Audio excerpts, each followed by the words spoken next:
बर' सावथुनयाव shooting सोलिगासिनो बेवहाय आब'आ मा रल लादों आरो बे सावथुना माबायदि जागोन होनना नोंथाङा आसा खालामदों?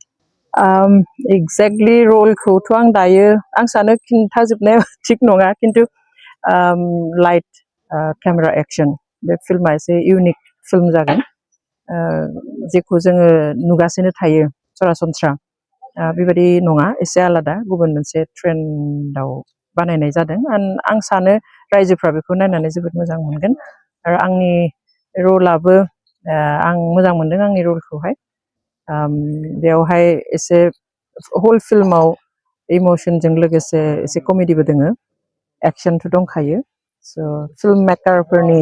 सायाव बानायनाय जादों माने जायफ्रा फिल्म बानायो बिसोरनि सायाव बे फिल्मखौ बानायनाय जादों आरो मोनसे गिदिर खोथाया जाबाय बेवहाय बिनि प्रडिउसारा झारखन्डनि बेवहाय मोनसे मोजां मेसेज होनाय बादि जादों जे कमिउनिटि मोननै कमिउनिटिनि गेजेराव मोनसे इउनिटि लानानै बे खामानिखौ मावनाय जादों बेवहाय मोजां मोनदों मावनानैहाय